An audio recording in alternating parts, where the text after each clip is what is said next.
பாபர் மசூதியை இடித்தீர்கள், காஷ்மீர் ஜம்மு காஷ்மீரை சிதைத்தீர்கள். இன்றைக்கு இப்படி ஒரு சட்டத்தை கொண்டு வந்து இஸ்லாமியர்களுக்கு எதிரான வெறுப்பு அரசியலை நீங்கள் விதைத்துக் கொண்டிருக்கிறீர்கள். இதை நான் வன்மையாக கண்டிக்கிறேன். உள்துறை அமைச்சர் அமித்ஷா நகைச்சுவையாக இங்கே பேசுகிறார். காங்கிரசும் காங்கிரஸ் கூட்டணி கட்சிகளும் தான் வாக்கு வங்கிக்காக என்று ஒரு நியாயஸ்தரை போல இங்கே நடித்து காட்டுகிறார். அவைத் தலைவருக்கு வணக்கம். இந்த வக்ஃப் திருத்த சட்ட மசோதாவை முற்றாக நான் எதிர்க்கிறேன். இது இஸ்லாமியர்களுக்கு மட்டுமல்ல, ஒட்டுமொத்த தேசத்திற்கே எதிரானது, தேச ஒற்றுமைக்கும் ஒருமைப்பாட்டுக்கும் எதிரானது, அரசமைப்பு சட்டத்திற்கு எதிரானது.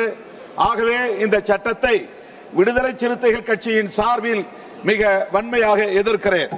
இந்த சட்ட மசோதா இஸ்லாமியர்களுக்கான சொத்துக்களை முற்றாக அபகரிப்பதற்கான ஒரு சதி முயற்சியாகவே தெரிகிறது. இஸ்லாமியர்களின் நலன்களுக்காக உருவாக்கி கொண்ட வக்ஃப் சொத்து இஸ்லாமியர்களால் நிர்வகிக்கப்படுவதுதான் நீதியாகும். ஆனால் அதற்கென உருவாக்கப்பட்டிருக்கிற நிர்வாக குழுவில் இஸ்லாமியர் அல்லாதவர்களை வாரியத்தில் 11 பேரில் 7 பேரையும், சென்ட்ரல் கவுன்சில் என்கிற அகில இந்திய அளவிலான அவையில் 22 பேரில் 12 பேரையும் நியமித்துக் கொள்வதற்கான வாய்ப்பை இந்த சட்ட மசோதா வழங்குகிறது.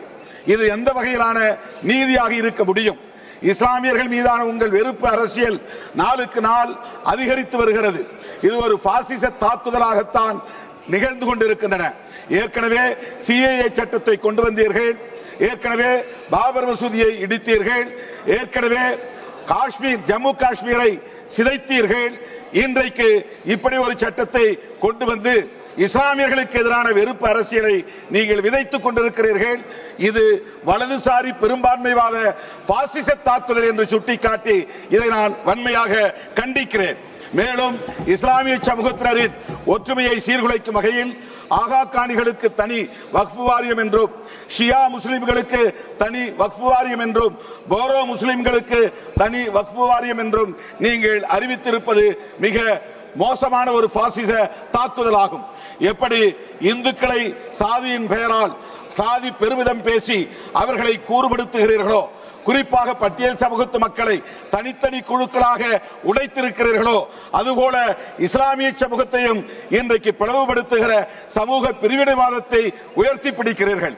இந்த போக்கை விடுதலை சிறுத்தைகள் கட்சியின் சார்பில் மிக வன்மையாக நான் கண்டிக்க கடமைப்பட்டிருக்கிறேன். இஸ்லாமியர்களுக்கு எதிராக ஒரு சிறுபான்மை சமூகத்தை சார்ந்த பௌத்தராக இருக்கிற ரிஜிஜு என்கிற அமைச்சரை நீங்கள் பயன்படுத்துகிறீர்கள். ஜனநாயகத்தை கொன்று புதைப்பதற்கு ஜனநாயக வடிவத்தை கையில் எடுக்கிறீர்கள். அதுபோல இஸ்லாமியர்களின் ஒற்றுமையை சீர்குலைப்பதற்கு சிறுபான்மை சமூகத்தை சார்ந்த ஒரு அமைச்சரை கொண்டு பயன்படுத்துவது வன்மையாக கண்டிக்கத்தக்கது. புத்தகயாவில் மகாபோதி கோவிலில் அப்படித்தான் புத்திஸ்ட் அல்லாதவர்களை உறுப்பினர்களாக்கி வைத்திருக்கிறார்கள். அதை எடுக்க சொல்லி பிக்குகள் தொடர்ந்து போராட்டம் நடத்திக் கொண்டிருக்கிறார்கள். ஆனால் இந்த அரசு அதை கண்டும் காணாமல் வேடிக்கை பார்த்து வருகிறது. இப்படி சிறுபான்மை மக்களை அச்சுறுத்தக்கூடிய நிலையில் உள்துறை அமைச்சர் அமித்ஷா நகைச்சுவையாக இங்கே பேசுகிறார். காங்கிரசும் காங்கிரஸ் கூட்டணி கட்சிகளும் தான் இஸ்லாமியர்களை அச்சுறுத்துகிறீர்கள் வாக்கு வங்கிக்காக என்று ஒரு நியாயஸ்தரை போல இங்கே நடித்து காட்டுகிறார். இந்த போக்கை விடுதலை சிறுத்தைகள் கட்சி மிக வன்மையாக கண்டிக்கிறது. சாவர்கரின் கனவை நனவாக்குவதற்காக சாவர்கரின் தொண்டர்களாக இருக்கிற இன்றைய ஆட்சியாளர்கள் இஸ்லாமியர்களை சீர்குலைக்கிற, கிறிஸ்தவர்களை நசுக்குகிற, பௌத்தர்களை, சமணர்களை, சீக்கியர்களை அச்சுறுத்துகிற வகையில் இந்த ஆட்சியை நடத்தி கொண்டிருக்கிறார்கள். எனவே இது முற்றிலும் இந்திய ஒருமைப்பாட்டுக்கு எதிரானது, மத நல்லிணக்கத்திற்கு எதிரானது, புரட்சியாளர் அம்பேத்கர் அவர்களால் வகுத்தளிக்கப்பட்ட அரசமைப்பு சட்டத்திற்கு எதிரானது என்பதனால் இந்த சட்ட மசோதாவை நான் மிக வன்மையாக எதிர்க்கிறேன். இதை திரும்ப பெற வேண்டும் என்று வலியுறுத்தி வாய்ப்புக்கு நன்றி கூறி முடிக்கிறேன். நன்றி, வணக்கம்.